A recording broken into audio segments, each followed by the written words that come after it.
In this video, we're looking at the threats we're paying attention to this week and what areas will be impacted. Let's jump right to it. Let's look at the Mid-Atlantic right now. We're looking at the remnants of Chantal. Moving through the Delmarva region today, brought a lot of heavy rain yesterday to North Carolina. It is Monday, July 7th right now. This is being recorded in the morning. If you miss these live broadcasts, you can always check them out and subscribe and come back. But look at that thunderstorm complex that blossomed up over North Carolina and Virginia yesterday. Much quieter back to the west across Ohio, Kentucky, and Tennessee. But that heavy rain now focusing in here on parts of Maryland, also Delaware, the eastern shore of Virginia, and then possibly southern parts of New Jersey. Quite a bit of heavy rain expected across this region. Another area we're watching too would be into the northeast. As this cold front moves off to the south and east, some severe weather possible as we look into the northeast across parts of Pennsylvania. A lot of sunshine today. We should be really destabilizing things as we head into the afternoon. So this is an area to watch as well. And of course, a lot of thunderstorms and moisture across Florida again today, with more storms back into Missouri. We had those yesterday, but I think we'll see more over the next several days. Let's head back toward the central U.S. now and kind of check things out here this morning, where things are kind of quiet, but that will probably change this afternoon, especially the further north you go, where severe weather is expected. All eyes on Texas still, too, especially in the hill country where they were devastated with flooding. There's still so much moisture here, and the weather pattern really isn't changing a whole lot. So, unfortunately, this is not what you want to see. National Weather Service still keeping flood watches up for the hill country of Florida.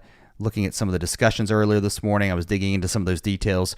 2 to 4 inches of rain, maybe even 5 possible, with some heavier storms that could develop at any time. That's the wording they're using. So again, another issue that is going to be a threat over the next couple of days. All right, here's where we're at in the upper levels. We'll start here and we'll take it through the week, and then we're going to dive in detail by detail at the severe weather. We'll also look at that heavy rain threat. Something of note, too, across the west. It's going to be dry here, but this big ridge is going to get established, and now we're going to be seeing temperatures way above average. We're going to be close to 100 in parts of eastern Washington and Oregon over the next couple of days, and it's going to stay hot across the southwest where there are high heat watches out for parts of the Great Basin. Overall, this week, if I were to look at this and tell you, what does it look like? To me, this looks hot and very summer-like. Humid, it's all there. Something I think that needs to be watched as well once we head toward Thursday and Friday would be this cold pocket of air. As this moves east, we'd end up with some kind of severe weather, as a jet streak likely would swing around this across parts of Iowa, Nebraska, Minnesota, Wisconsin, up into Michigan. Something to keep an eye on this week for sure. Here's a look at your rain totals. These are touch numbers from the Weather Prediction Center. Now, some of this rain would across parts of the Mid-Atlantic will be falling today. 2, 4, 5 inches of rain, certainly not out of the question, but once you head through the week, you get an idea of where the storms will be focused and where the heaviest rain will be. And then back across the central U.S., unfortunately, we're still looking at more rain across Texas, with more rain too across the northern plains, into the upper parts of the upper Midwest as well, and then back into Arkansas, Tennessee, Mississippi. Looks like a pretty decent chance of some heavy rain. Let's talk about the severe risk through this Monday. We're watching Nebraska. We're also looking at parts of Colorado, Kansas, further north into North Dakota, Minnesota. Strong damaging winds possible. We talked about that threat here into the northeast too. There could be some severe weather as our front pushes off to the east here as well. The strongest tornado threat today, not really the northeast, but definitely over parts of Nebraska. An elevated chance here. Certainly a little bit higher than what we've seen lately across the country. Heading into tomorrow, that severe threat shifts a little bit further to the south, and we're also looking at the Mid-Atlantic down into parts of North Carolina, Virginia, South Carolina, and as far northeast, I think, as Massachusetts and Connecticut. And as we look at your day 3 outlook, the storm's still hanging around here. A lot of rain fell across North Carolina, so not what we want to see, with more rain here. And then severe weather possible across the northern plains. If you look at the extended outlook, day 4 taking into Thursday, there's signs of that next upper low that's going to be bringing some of that severe weather. There's not enough confidence from the Storm Prediction Center to talk about what's happening Friday, Saturday, or Sunday, but I think you watch that system as it moves east, heading closer to the weekend. Here's what we're looking like today with the storms as we take a look at the future radar on the HRRR, the run from earlier this morning. Developing those storms again across Texas today, but the strongest would be up in here. So looks like we're going to get a line forming sometime this afternoon and this evening across South Dakota into parts of Nebraska. Some of these, especially out ahead of your main line, could form into supercells, so tornadoes possible. And then heading into tonight, what's left of this cluster starts to move toward Missouri. I think it's going to continue to weaken and fall apart, especially once we move into the overnight hours toward the early morning hours. And then tomorrow, your instability, if you will, your disturbance starts to push to the east. So better chance of rain across Illinois, Missouri, down into Oklahoma, at least eastern parts of Oklahoma. Some of these storms could get strong, I think. And then back into Texas, look at this, more rain dropping south and east. It's not as concentrated, but still, nonetheless, we don't need any more rain in the hill country. And here's a look at your temperatures today, held back by the clouds across a good chunk of central Texas. Hot, though, across the deep south, 90s again. And, of course, the southwest is baking. We'll look at that in just a second. Further to the north, here comes the front. You can see it. Look at the storms blossoming out ahead of that. Strong to severe storms possible from Vermont into parts of New York. So Rochester, Syracuse. Rochester, you may end up escaping some of this, but most of it looks to your east. These just because of timing, too. Things really get ramped up heading into the afternoon and evening hours. So watch out.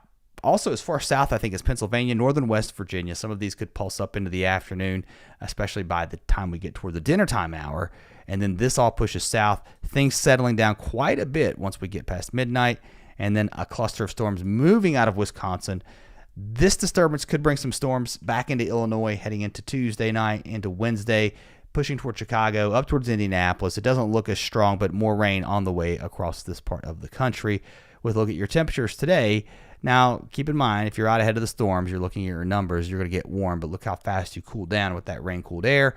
Temperatures as we head into the overnight, cool across the UP of Michigan. We could drop into the 40s, but a little bit cooler across this region heading into Tuesday. We're looking at high temperatures somewhere in the 80s, and then heading into Wednesday and Thursday, your temperatures across this part of the country pretty stable. No huge heat waves right now. Still hot, though. It's July, though. Further to the south, as we head into the afternoon, there go the remnants of Chantal, bringing some heavy rain into parts of Delaware and southern New Jersey. There's the storms we've talked about further to the north. Those extend all the way back into Arkansas and down into Florida. More showers and storms heading into the afternoon. Those storms push off to the east heading into your Tuesday. Now we're looking at North Carolina, Virginia, again, areas that do not need more heavy rain. And look at this wave after wave just riding along this front as we head now into Wednesday. So I think in this axis area, more heavy rain possible, more storms over the next several days. And here's a look at your temperatures today. It is going to be hot across the south. These are touch numbers from the National Weather Service. That's why it cuts off once you get out in the ocean. But mid-90s from Macon to Augusta up to really the upstate of South Carolina, even here, Greenville, Spartanburg, low to mid-90s. Charlotte pushing into the mid-90s. Even places like Richmond, north, very close to 90. Get up into the mountains. That's the only escape you have here. And it's always hot across the south. You folks in Mississippi and Alabama know exactly what I'm talking about. All right.